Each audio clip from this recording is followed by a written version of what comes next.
Hello, this is the RPG Crawler, and it is time, once again, for Shelf of Many Things, where I take a look at indie and small press tabletop role-playing games and accessories. Now, I do cover a lot of OSR stuff, and those who have followed OSR products are probably familiar with a few adventures whose name pop up over and over again. Some are full-fledged campaigns or mega dungeons, and I've had requests to take a look at many of those. Some are smaller, more focused adventures, but something about each one deserves mentioning for various reasons. It's these sorts of creative adventures that capture an old school or a weird fantasy feel, seem like something anyone can put together, and yet are well enough fleshed out, well enough written, well enough edited that they show a fair grasp of design and can be used and adapted as readily as any of the more polished products from the big publishers. Now this time I'm taking a look at one of these classics of the OSR dungeons, one that had been recommended to me on a few occasions, but had already been on my radar to look at for years now. In fact, I was going to do a quick review of the original in my Pay What You Want roundup some time ago, but after reading through the adventure, I decided it was actually worth a full proper look. Initially developed for Lamentations of the Flame Princess, a system that I'm familiar with, but which never really grabbed my interest, Deep Carbon Observatory is generally compatible with most similar OSR systems because it is rather rules light. Written by Patrick Stewart, no not that one, and Scrap Princess with art by the latter, it was initially released back in 2014. As of May of 2020, a remastered version has been released, and while the bulk of this review will focus on the older version, which is now available as a Pay What You Want title, I will touch a little bit on what the newer paid version brings towards the table. Available in PDF format, the older version of Deep Carbon Observatory is 90 pages with a very minimalist sort of design, to the point where the document itself doesn't actually give too much background on the adventure, the suitable levels, or similar basic mechanics. And in the end, the way the adventure is designed, little of that is actually necessary. Part of this is, of course, stemming from the system that it was written for, but part of it is just that there's such a breadth of opportunities for role-playing through challenges that such things are hard to pin down, rather than everything being just a combat challenge. The majority of the format is a simple, single-column text with very basic section headings and occasional tables where necessary. The art is in a sort of doodle format, the sort that you'd have seen in the margin of any number of notes and maps in a homebrew campaign. Maps are done in a similar style. Where the paid remaster version differs is in the adoption of the double column format and the fact that the art, while still generally abstract, is a little bit less doodly and a little bit more on the abstract side, just as a matter of style. It retains the same overall feel, but with more, slightly better artwork, and it gives more detail on the scenes that one might uncover within the game. Major section headings also have a very mild border illustration to tell where they begin in that version. Now, there are 8 basic chapters within the adventure. I guess you can call them chapters. Caramore covers the starting town, so to speak, which has been devastated by a flood. Chapter 2 is The Crows, which covers a group of opportunistic bandits that serve as a driving antagonist in the early stages of the adventure. The Drowned Lands covers the section between Caramore and the ancient dam, so it only follows that the next section is the dam itself, which is a ruptured dam with ancient origins. The Profundal Zone chapter covers an expanse between the dam and the entrance to the observatory, once largely underwater. The observatory itself, where the bulk of the dungeon crawl part of the adventure is, follows. The last 2 chapters are the Giant, which covers a single enemy within the observatory, and in case of Speak with Dead, which is basically a collection of lore and history of the area for those who have the spells or the skills to uncover it. The remastered version has basically the same areas, but has rearranged information a little bit, offering a few notes on stats and such, expanding on the crows and the turbine golems, and including more information on getting characters involved with the adventure and closing it out suitably. From here on, I'll focus on a more in-depth look at the Pay What You Want old version. Spoiler alert for those who want to play it as usual. There is a brief description of an ancient kingdom that died out long ago and of treasures hidden in a palace in a lake, and then the adventure dives right into Caramore. There is no map of Caramore in the old version, nor a lot of background upon it. Rather, the town of Caramore's state needs to be pieced together from a series of interconnected encounters. It's treated as a sort of encounter tree, where the party is faced with a series of choices as to where to go next, with each option introducing them to an NPC or a facet of the ruined town or setting, offering a chance to roleplay and then offering another selection of choices. These encounters are described only in brief, leaving a lot for the GM to flesh out. All in all, however, they do work together to paint a picture of a settlement that has been devastated by a disastrous flood, without actually going into more details on how the flood happened, at least not at first. It's here where the characters can find out background on some of the main antagonists in the first part of the adventure, including the crows and the witch of Polnagalum village. There are a few opportunities for combat amongst these encounters, but most of them will require and reward creative reactions, investigation, and role-playing over brute strength. The Crows chapter follows and simply details the primary members of the Crows. They're a sort of group of bandits/villains that roam the countryside, extorting locals and looking to improve their influence. There are 4 of them who work together with the efficiency any adventuring group could even hope to aspire to, with a number of very cautious and effective tactics at their disposal. They have extensive backgrounds and interesting, unique abilities each, and if used correctly, can terrorize the party well into the campaign if not dealt with. The Drowned Lands is where the actual adventure starts. The basic premise for the characters is that a dam has opened up and washed through the country, and they must now basically head across to investigate it. Along the way, they'll uncover all sorts of areas that were flooded when the dam ruptured. It's also the first real area with a map to allow for exploration. There are 17 encounter areas scattered throughout the expanse, many of which are optional. In addition, there's a random encounter chart that can be used to spice up crossing the land, involving a number of interesting creatures with stats listed and right in the description. Among these potential encounters are the first hints of the Turbine Golems. These creatures are not only powerful opponents in their own right, but give some hints as to the origin of the dam, as well as puzzles within the dam itself. The static encounters include a fairly decent variety of standalone encounters, but also locals from the village of Polnagalum, and that is interesting to pronounce, and the witch that haunts the place. Beyond the Drowned Lands are the Dam, the first dungeon of the adventure. This is basically an ancient dam with a huge crack in it, where the waters that flooded the area originated from. It has a series of about 10 rooms available in a side view map, with various traps, creatures, and lore available within. Whereas the encounters from the Drowned Lands and Caramore did have the beginnings of a hint of the weird fantasy feel, it's here where it really starts kicking into high gear. The basic goal is to proceed up through the fractured dam and onto the lands beyond. Which brings us to the Profundal Zone. This is the area where the water that the dam had been holding back once was, and is now a half-drained basin. It encompasses 13 encounter areas between the dam and the entry to the observatory itself, making for a weird amalgamation of animals and abandoned creations that had long been below the surface of the water. Similar to the Drowned Lands, it does have a map where one can wander, although it's a smaller area overall. The final real adventure part of the adventure is the Observatory, a sort of observation outpost built into a huge pair of stalactites in the upper reaches of the Underdark. It contains about 38 encounter areas with a side view map that diagrams the rooms in each area. Most of these rooms have increasingly strange mixes of tools, a few traps, and puzzles that must be solved before delving deeper. There is a fair amount of loot involved, and as part of the weird fantasy aesthetic, the further into the underground one goes, the more twisted things get, and that's fully evident here.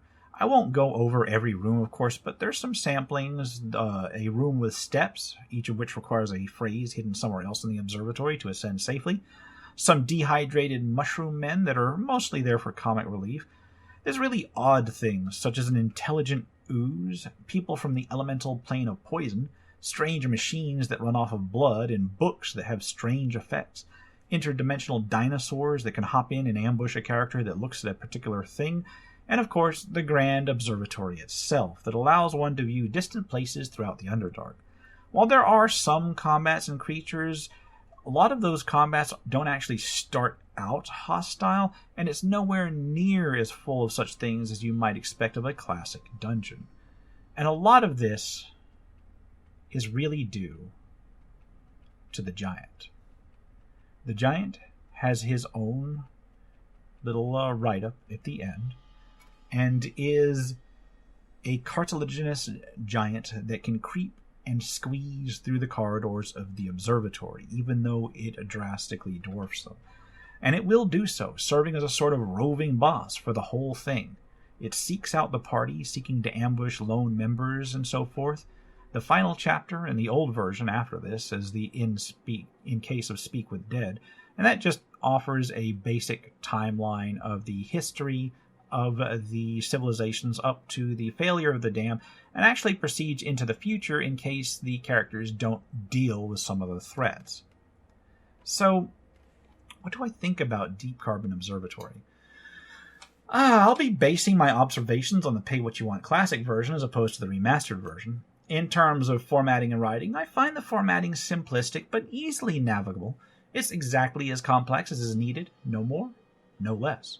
Overall, the design of the adventure puts a premium on brevity and readability of stats, but unfortunately this does mean a lack of upfront information and requires a certain degree of preparation. Not a huge amount, but this adventure really does benefit from thoroughly reading the entirety of it first, which is a good practice anyway, so you should be doing it when you're running modules that you buy off the shelf. It's especially important here, though. This is somewhat alleviated in the remastered version as more upfront information and in-depth information is given to you throughout, so you don't have to guess quite as much. The artwork, as I said, it's doodly.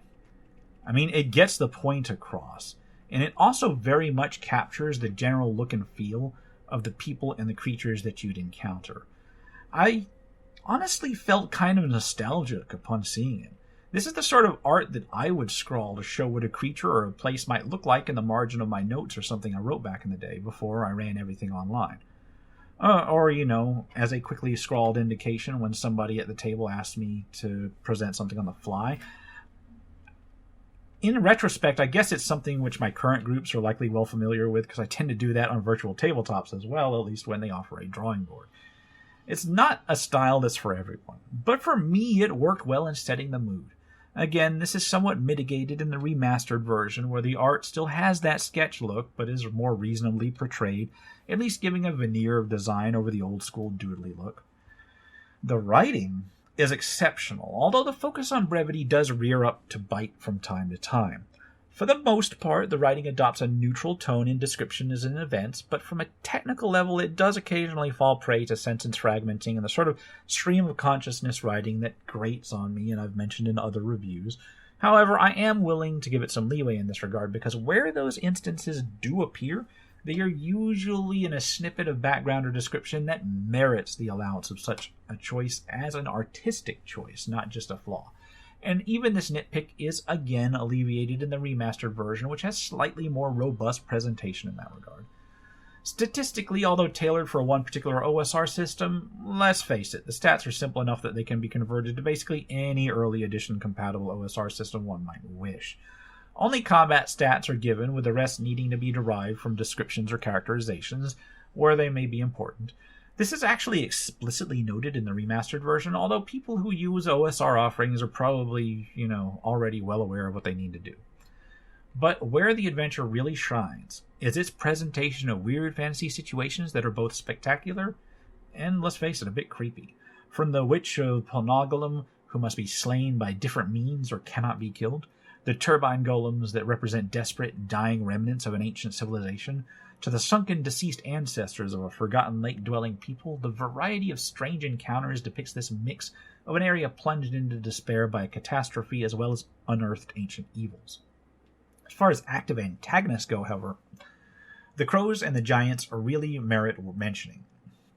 The Crows present an intelligent, well-organized force that can go against the party both on their initial explorations as well as later on if they're not dealt with.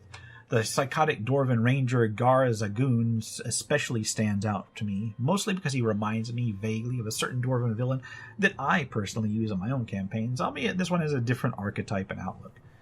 He's well fleshed out, has an excellent background, and a set of skills that gives you insight as to just how cruel he can be. The Giant, an ancient, hungry, but also highly intelligent creature, can make or break the trek through the final observatory section. He's larger than can comfortably fit in the rooms and passages, but flexible and compressible, so he can attack literally out of nowhere. The party can be in a small room, and this thing's limbs, or even its head, can squeeze in and begin to wreak havoc.